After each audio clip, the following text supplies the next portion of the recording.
Chapter.exe. Congelation. Of the excesses that her loss of reality could take, the most unexpected was that she landed in a room that obeyed the laws of physics with which she was familiar. It entered rudely into her consciousness, with the wooden floor when she was hurled out of the pneumosphere, and hit it unpleasantly. It was the coarse floorboards that made her realize the density of the local matter, as well as a familiar gravity. Dazed, she came up and looked into 3 perplexed faces. They returned her gaze with similar expressions, a readable combination of dismay, fascination, and bottomless confusion. Kleio made sure she was unharmed and rubbed her arm, which had taken the brunt of the impact. At the same time, she realized that no physical stimulus since the beginning of her adventure had felt as real as this pain. Even the encounter with her father seemed like a dream by comparison, not that she still felt capable of judging it. Her powers of judgment had long since been drowned in the flood of stimuli. Only this flaw symbolically brought her back down to earth. Asked one of the strangers like a curse. A young woman about Kleio's age. Her wavy auburn hair framed her pretty face and reached below her chest. She wore a burgundy robe as well as a strange scarf with symbols painted on it, more numbers than letters. A sword rested in her right hand and a leather-bound book in her left. Kleio had not understood a word. Apparently, she wasn't even meant. Nadia. The young man next to her spoke the retort in the same language. Visibly, he expressed disbelief. He and the rest of those present were dressed in something like a military uniform. At the same time, their attire reminded in places of that of Roman legionaries. The cloth around their loins was in a scale pattern, and they wore a dark red cloak over their shoulders. Moreover, they looked alike, which might have been due to their outfits. The same origin was obvious, somehow European and at the same time not at all. On top of that, they looked as if they were expecting someone, but not Kleio. Faverata. The other girl on the sidelines replied with more confidence. Her short haircut highlighted the even face. Young and pretty as a picture, it was marked by dirt. Her dark eyes seemed to have seen things that were not usually seen at her age. The woman in front of them, who had just materialized in their room, did not understand a syllable. Somehow it sounded like a massacred form of French. Only Kleio had never heard a dialect that came close to it. Individual words sounded almost Germanic or Nordic with an exotic pinch of Alien? I don't understand your language, she confessed, which only increased the mutual confusion. The room was utterly squalid, like a homeless man's retreat in a dilapidated concrete block. Only the floor was made of wood, in a condition that one accepted when the alternative was in the wilderness, while the wilderness itself had partly nested. The 3 might have been a little dirty, otherwise they hardly lived up to the stereotype. Only now did Kleio notice the smell, a scent of cinnamon, incense and lavender, and saw the incense-burning bowl of ornate copper, where the aroma rose. On the ground next to it was a circle drawn with chalk, as well as hundreds of numbers along the inner rim, which might as well have been letters. 4 candles, recently still burning, were placed on top of it as if to mark the cardinal points. Looks a bit like in the Wicker books I read when I was 16, only much more complicated, Kleio thought, perplexed.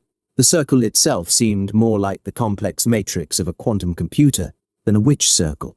Her knowledge of ceremonial magic was limited. Never went her interest in it beyond a phase.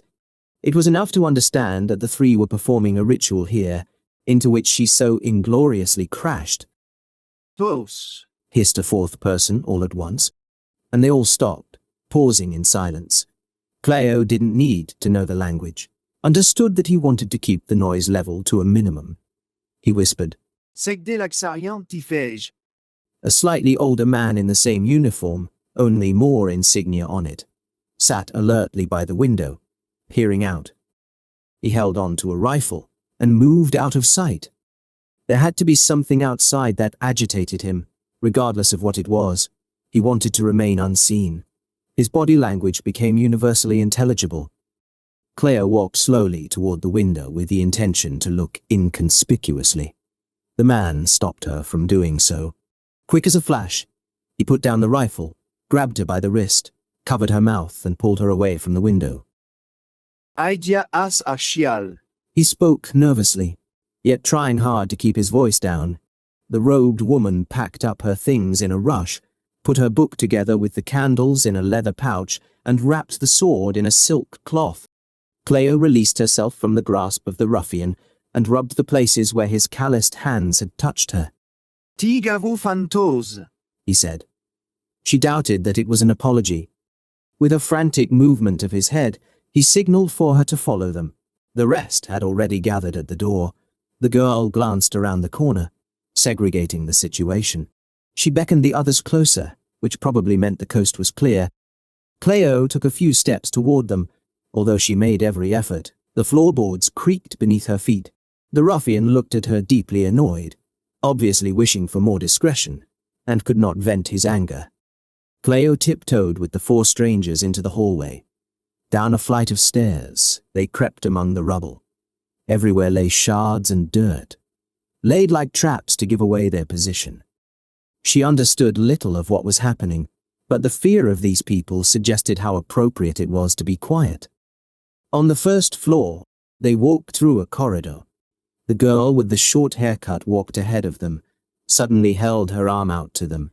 Immediately, a male voice approached from outside. Ekam quairika. A second called from further away.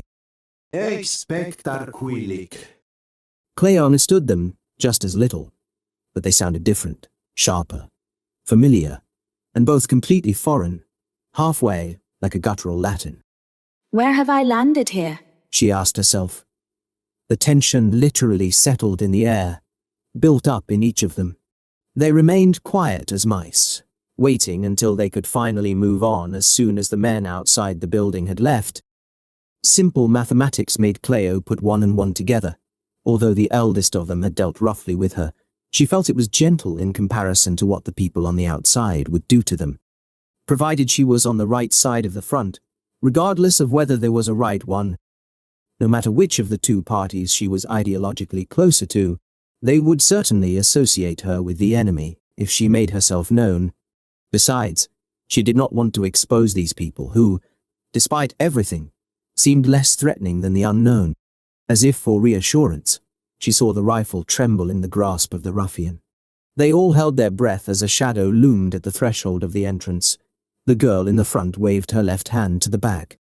Quietly, they moved away from the entrance, but it was too late. The outline of a soldier emerged into the sunlight, and any pent-up pressure from the nerve-wracking silence abruptly discharged into chaos. Falb. Buach dema. Shouted the ruffian, putting on his rifle and firing at the newcomer. Kleio just managed to get out of the way. The rest of them ran. Kleio joined them as they heard a commotion breaking out outside. Far more than two soldiers were combing the area, looking for the enemy, who now had given away his position. The ruffian secured the corridor. Kleio followed the robed woman, hoping she knew another way out, and was relieved when they came to a broken window at the end of the passage. It revealed the view to a backyard, abandoned. The greenery of nature had reclaimed it. The woman was about to step out when an enemy shot rang out, narrowly missing her. Exceedingly close, the dust from the bullet hole trickled down her face. Immediately, she hopped back into the house from the edge of the window, and everyone bent down out of the line of fire. Said the short-haired girl, discouraged. Kleio understood enough to realize the building was surrounded. In a sneak, the ruffian closed in on them. Only he and the younger man seemed sufficiently armed. However, one did not have to be a war tactician to realize that 2 rifles would hardly be enough. Even when the girl with the short haircut pulled out a pistol, the resistance was more like an act of desperation. The hopelessness of their situation was evident on their faces, the expression of resignation. The impasse they found themselves in was underpinned when the whistle of a switched-on megaphone was heard, before it gave way to a mewling, as authoritative voice. Heretics, he shouted, followed by a jamming noise and a lengthy pause. Then he announced, In nomen collegat clerical de ispat. Cruxbarae imper Laxarium. Condonet superste. The ruffian spat contemptuously, and the others showed their distaste in their own way. Kleio wanted to leave these people only conditionally behind. It was due to her fear and a touch of cowardice that she tried to use the mental faculties that brought her here, be it only to disappear in the quickest way possible. She tightened her face just so again nothing would happen. Once more, it was obvious that she lacked any control. At that moment, it even seemed as if she had lost all connection to it. Basically, it felt like before she woke up in the Berlin B&B, before she was shot, in a completely unknown place, alone among people whose languages she didn't understand, and at least on the wrong side of the gun barrel. Could she trust these people? She had no idea what they had done that warranted such persecution. Her spontaneous companions might as well have been a cult in the sense of Charles Manson's, and the good guys were standing outside the building, making her a hostage, or worse, part of the family. This theory did Kleio not entertain for long. Her group looked too official to her, gave the impression that they were defending themselves against a superior force. So she pieced it together from experience, the majority of which came from fiction, and a rough idea of how such things happened historically. She doubted that the people on the outside would let her talk to them. Even if they did, the language barrier would ensure that they made short work of her. They'll take your arms now, Kleio. She told herself. Then they'll take your legs. It had to be the hopeless situation. Whatever caused the woman with the short hair to make her decision. She lost her mind with it. Convinced. She looked at the woman in the robe, despite the age difference with the ruffian. She seemed to be in charge. Wartore mitrayen. Le keningri, yonseg date. She shared, and Kleio didn't know if she was announcing it. Has she gone mad? She thought, as the girl stormed out, and shots rang out as her mad diversion came to light. The rest moved up to the corner by the exit and watched the desperate act. With each shot, Kleio flinched, expecting the girl to go down at any moment. With each bang, fear tugged at her mind, and she was glad for her life that it didn't happen. Before she disappeared behind the trees, a chaotic shouting, curses and exclamations of enemy soldiers. It was all for the moment that met her. Abruptly, the robed woman gave the signal to start running, as if she actually believed that all the enemies in the bushes would be distracted by a decoy. Kleio froze, torn between whether it was wiser to stay here and surrender or to run headlong into the unknown, to be shot either way. Again, the roar of the ruffian brought her out of her musings. Sure enough, he had been waiting behind her. Instinctively, Kleio decided to take the unwise option and ran. Tunnel vision set in. Unfortunately, not one like before, that took her away from here, but one that blocked out everything else while it remained there. She ran as she had never run in her life. For her life. This time she barely noticed the gunshots, hearing the sound travel dully through her hearing. For her, everything moved in slow motion, which gave her the feeling that she was not moving at all. She thought about turning back, expecting to be hit at any moment. In real time, it escaped her that the ruffian was keeping their bailiffs at bay, yet he would not make it out of there without help. How she, a young woman from Fontainebleau, whose family did have a military background, somewhere thousands of miles and degrees of kinship away, but a pacifist herself, except for the one self-defense course in her youth, thought to help a soldier at the front in time of need, was a complete mystery to her. Landing in the middle of a skirmish between armed factions would have been enough excitement, as far as Kleio was concerned. Fate did not like to be satisfied with less. In a madness that had become all too frequent around her, time itself suddenly went mad. Partially, those present, soldiers and casual acquaintances alike, passed through several epochs of fashion and military history, while they themselves continued to fence unchanged. The clothing and armament on their bodies changed rapidly through the decades, hundreds of them, whereby the time was not chronological, but anachronistic, moving back and forth between ancestor and heir.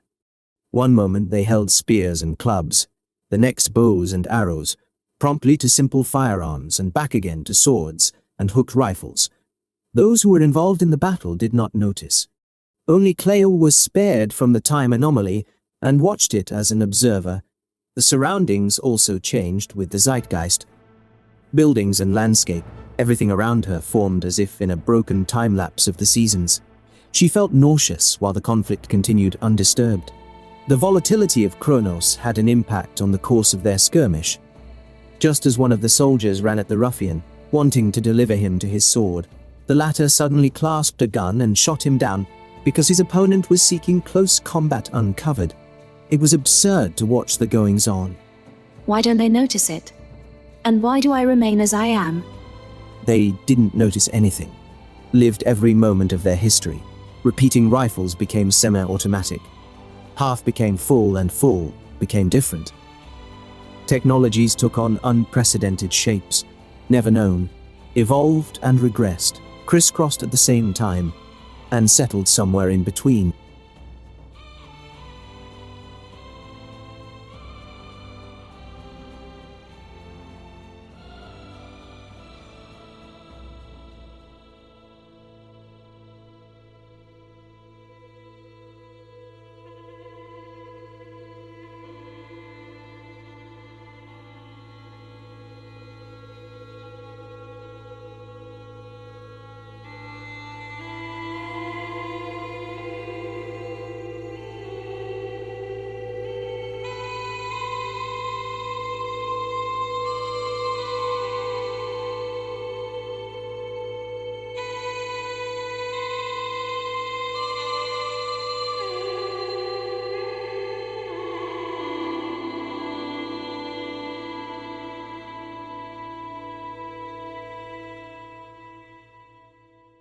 Stay tuned for weekly chapters. Like, share, and subscribe for more wacky adventures. We thank you for your support.